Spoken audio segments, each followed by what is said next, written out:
There are mornings when the world feels heavier than it should. It is not because something terrible has happened, and it is not because disaster has arrived at the door. It is because your soul wakes up already tired. The light slips through the window, but it does not feel warm.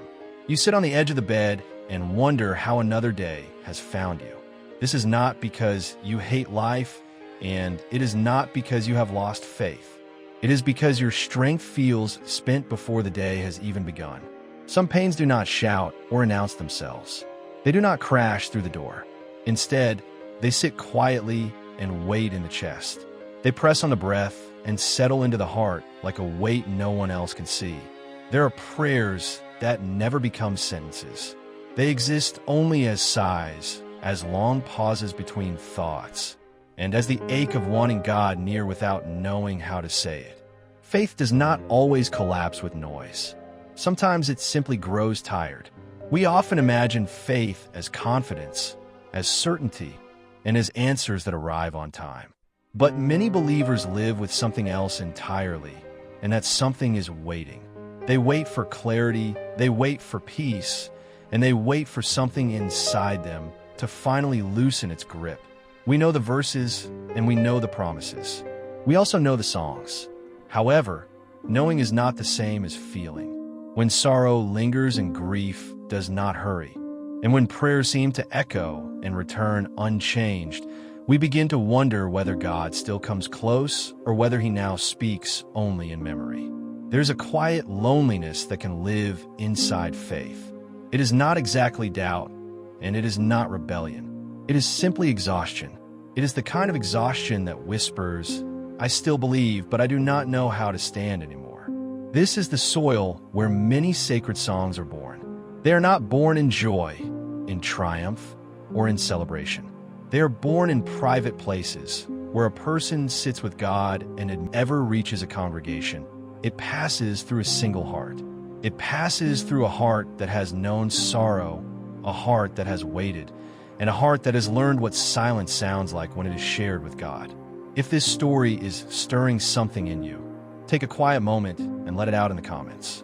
Sometimes naming the feeling is part of the healing. The man who would one day ride in the garden was not standing on a stage when its words first formed. He was not addressing crowds, and he was not seeking legacy. He was a believer who felt distant and a follower who longed for nearness. His life had known light, but it had also known deep shadow. He had seen success, but he had also seen failure. He had studied scripture, but he still wrestled with presence.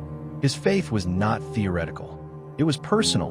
Like many who love God deeply, he learned that belief does not prevent loneliness. There are seasons when the soul feels unaccompanied, even while holding on to God. So he turned again and again to a story that has comforted weary hearts for centuries. He turned to a garden, not the garden of beginnings, but the garden of sorrow. This was the place where grief and love met, and where tears and obedience crossed paths. It was the garden where Jesus went alone, where his friends could not stay awake, and where his prayers were heavier than sleep. It was the place where the night held more than silence. That story had always been there, but now it felt personal to him. He saw himself in it as a believer who was awake while others slept, and as a follower who longed for companionship while heaven seemed distant. In that ancient scene, he found a new understanding. He realized that God does not always come with thunder. Sometimes God comes walking. He does not come rushing, and he does not come commanding. He comes walking, present and near. The hymn did not begin as poetry. It began as meditation. It began with a man reading scripture not only for instruction, but for companionship. As he lingered with the scene, something shifted. The garden was no longer only a place of agony. It became a place of meeting. It was not public, and it was not dramatic. It was personal. The words that formed were simple and almost childlike. Yet simplicity can carry deep truth, because faith is not always complex. Sometimes faith is only this: God comes close to those who wait for him, not because they are strong, but because they remain. The hymn would later say what many hearts have felt but struggled to name. It would say that there are moments when God feels nearer than explanation, and moments when his presence is not argued, but simply known, not by logic, but by stillness. The garden became a symbol, not of escape, but of encounter. It became a reminder that Christ did not avoid sorrow, but entered it. He did not speak from a distance, but walked within it. In doing so, he showed that nearness is not removed by pain, but is often revealed there. The hymn does not try to explain suffering, and it does not solve grief. It does not promise release from struggle. Instead, it offers something quieter, and that something is presence. It speaks of the voice of Christ calling a name, and of the assurance that the believer is not unseen, not unheard, and not forgotten. For the writer, this was not theology on paper. It was comfort in practice. He had known seasons when the world felt louder than God, when disappointment clouded devotion, and when prayer felt more like effort than refuge. Yet the image of Christ in the garden returned to him again and again, not as doctrine, but as companionship. The song grew not from confidence, but from need. It came from a heart that wanted to believe that God still walks with his people, even when they feel alone, even when they speak softly, and even when their faith is tired.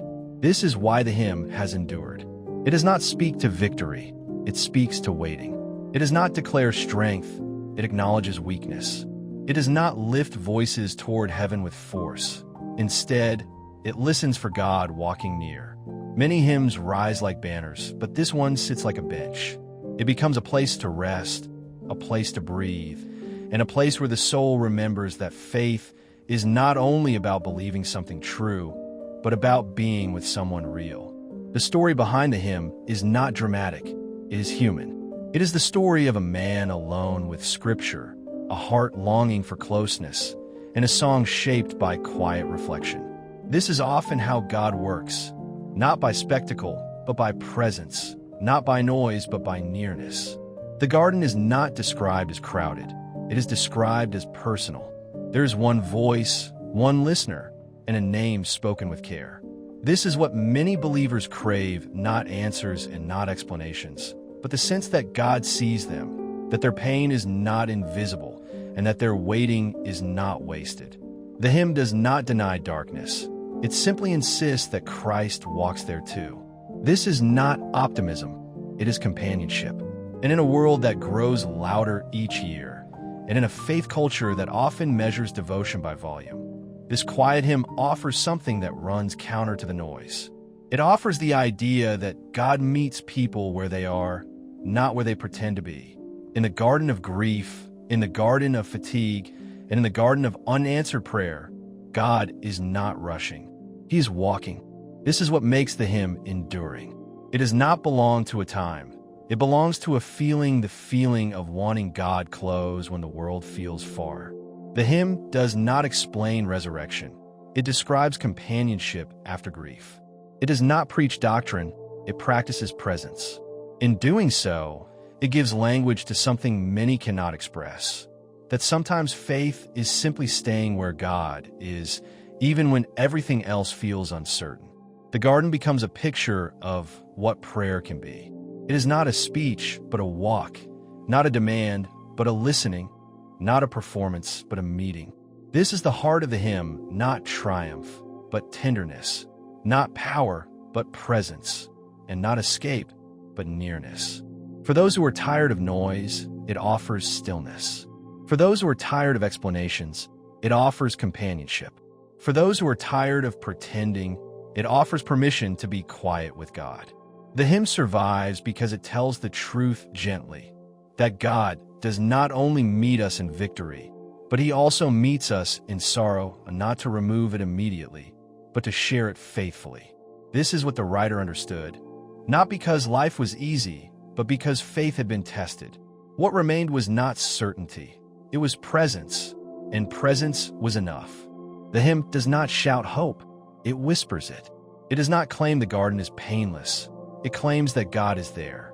And for many souls, that is the difference between despair and endurance, between collapse and continuation, and between silence and prayer. We do not sing this hymn because it solves us, we sing it because it stays with us. It reminds us that faith is not a ladder, but a path, and that God walks it with his people, not always speaking and not always explaining, but always near. This is not a song of victory. It is a song of companionship, and that is why it remains. Tired souls do not need noise. They need nearness. They need to know they are not alone in the garden. They need to believe that God still comes walking, even when prayers feel small, when faith feels thin, and when the night has been long. The hymn does not rush the morning. It waits, and in that waiting, it finds God present. This is the soul of the song, not theology alone, but relationship, not triumph, but trust, and not answers, but presence. For every soul who has ever waited in silence, the hymn offers this quiet assurance. God walks where you wait, he speaks where you listen, and he remains where you feel alone, not to hurry you out of sorrow, but to walk with you through it. And sometimes, that is the holiest miracle of all. If these hymns and stories are helping you breathe again, you are welcome to stay with us. Subscribe and walk this journey with us each week. Tell us in the comments, have you ever felt God closest in a quiet season? If this story touched you, please share it with someone who might be walking through their own garden tonight. Turn on the notification bell so you don't miss new stories of faith, hope, and endurance.